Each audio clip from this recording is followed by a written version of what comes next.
What's going on, guys? Joel here, back again after a few weeks, I know, but I wanted to give you a new video on this, the new iPhone 13 Pro Max. So I picked this up at launch and have been using it over the weekend, so I think it'd be a good time to do an actual hands-on and first impressions after using it a couple of days to give you some of my thoughts.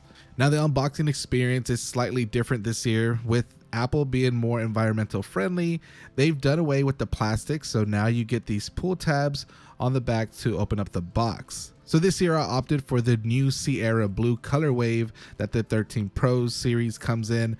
They also still come in silver, gold, and graphite, but the Sierra Blue is the one that replaced the previous gen's Pacific Blue color. Now, quickly getting inside the box, just like previous iPhone 12 devices, the iPhone 13 Pro Max again doesn't have much to unbox besides this small packet of some literature, a SIM ejector tool, and an Apple sticker.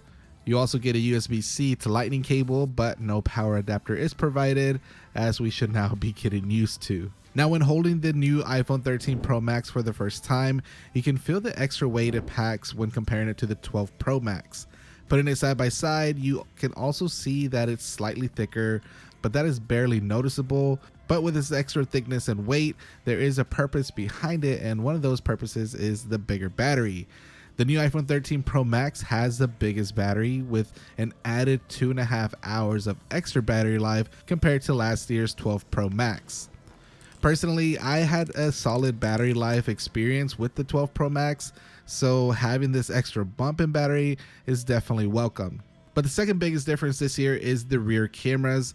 This year, both the iPhone 13 Pro and 13 Pro Max actually share the same exact Pro 12 megapixel camera system. So both Pro models will have the same 12 megapixel wide angle camera, the 12 megapixel ultra wide camera, and the 12 megapixel telephoto camera. You also still get the LiDAR scanner on the iPhone 13 Pro models, just like the 12 Pros, and this is going to be great for those night mode portraits. Now, I was able to get a few samples and comparisons to the 12 Pro Max, so let me know if you see much of a difference.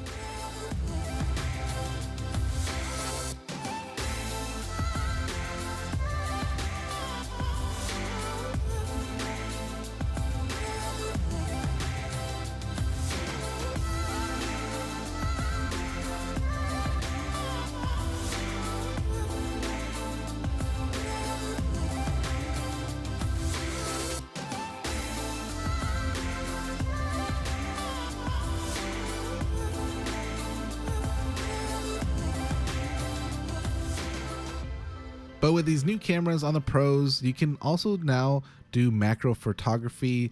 This allows you to get up to 2 centimeters close to a subject and capture a photo. So you simply get up close to something and it'll automatically switch to the macro mode. It's nice that it automatically switches, but when I was trying it, I was trying to figure out if it was even in macro mode. It does kind of switch over, and you can tell it does, but there's no notification or indicator that it is in macro mode. But the photos I was able to take were pretty cool.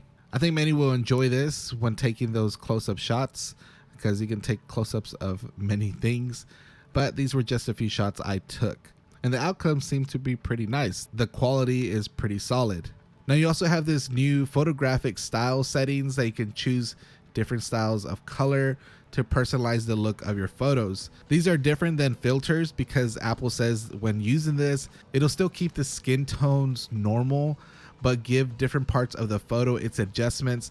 So if you want to go from the standard color grading of the iPhone camera to a rich contrast, vibrant, warm, or cool look, you can do that straight from the camera app. Another new mode when it comes to video is the new cinematic mode. This mode was kind of hard for me to play with because it identifies faces and people in a scene and blurs out everything surrounding the subject. To give an example here, I tried focusing it on 2 different things. Normally, if it detected a face or person, it'll automatically switch to them and blurry things out in the background. Then it can come back and focus on the person or things up close, blurring out the person from before out. Lastly, the newest change on the Pro series is the new ProMotion Super Retina XDR OLED displays that it can dynamically go from 10 Hz all the way up to 120 hertz of a frame rate. This is something we've been waiting for, and it's finally here. And of course, many Android devices have had it for years, and even the iPad Pro has had it for the past couple years, but now we finally get it on the iPhone 13 Pro series.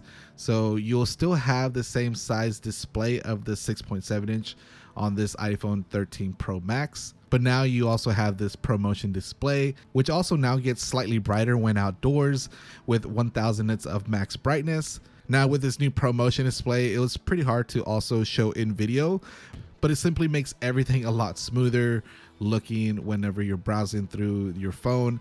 It's super responsive, and you get the feeling of when moving your finger around, the screen moves with you.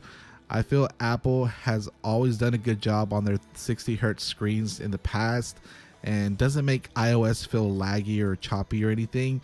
And with this new 120 hertz screen, makes everything feel so much faster. Now the screen automatically switches from 120 hertz all the way down to as low as 10 hertz depending on the content you are viewing. So scrolling through text, playing games, and other apps, you'll see the smoothness of the display. But to help with battery and everything, it automatically adapts to the type of content you are viewing, and it shows the super high refresh rate when needed on certain apps or text and things like that. It's definitely pleasing to the eye when viewing content on this new iPhone 13 Pro Max. Now using this over the weekend, I was able to get some impressive full day battery life.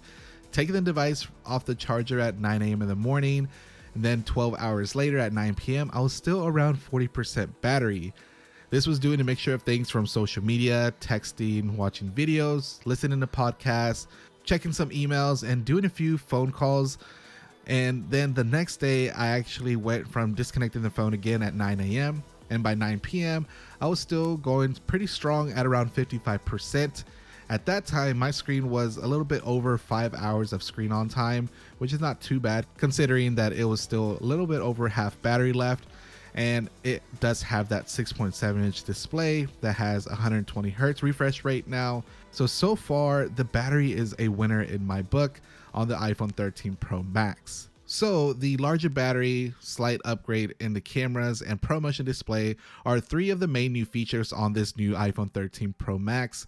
Oh, and also you have the upgraded A15 processor, which now has 5 cores of graphics, which translates to being 50% faster graphics compared to last year's iPhone 12 Pro Max A14 Bionic chip. And also it has a 6-core CPU with 2 performance and 4 efficiency cores, and the new 16-core neural engine. Simply put, it's a beastly processor, and I don't think you'll run into any type of issue when you run any kind of app on here, whether it is video editing, gaming, or just your multitasking. But aside from this, there's not much more to the iPhone 13 Pro Max. So if you were to ask me if you should upgrade, if you are on an iPhone 12 Pro Max from last year, I'd say hold off for now. The display is really nice, and having that bigger battery is also a plus, but the 12 Pro Max already had a great battery and the best cameras from all the iPhone 12s, including the 12 Pro. But if you're on anything else older than the iPhone 12 series, like the 11 Pro Max, 10s Max, etc., I think this year would be a nice upgrade. But if the 13 Pro Max is too large of a screen, I would recommend the 13 Pro, since everything is the exact same besides the actual size of the screen and the size of the battery. You still get the same exact cameras as the 13 Pro Max, so you don't lose out like you did last year. Also, speaking about cameras, these 13 Pro models will be receiving a new ProRes video recording feature. So if you are a camera person and want ProRes, you can expect that in a future iOS update. Unfortunately, still not out yet, but hopefully soon. Also, something you may have not noticed is the notch. You just got a tad smaller notch.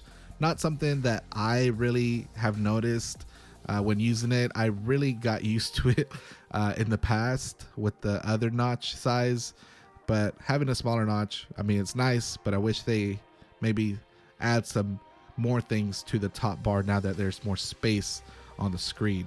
Everything got condensed, and they just simply moved the ear speaker to the top. But it still has the same front-facing 12 megapixel camera, which is still a great camera for FaceTime or taking those selfies. But the iPhone 13 Pro Max is going to be a top choice for 2021, and so far I am digging it. Note that the 13 Pro Max still has MagSafe, so all your MagSafe accessories from last year will still work on the new iPhone 13 Pro Max, but you will have to buy new cases because of the thickness of the new 13 Pro Max and the larger camera setup on the back.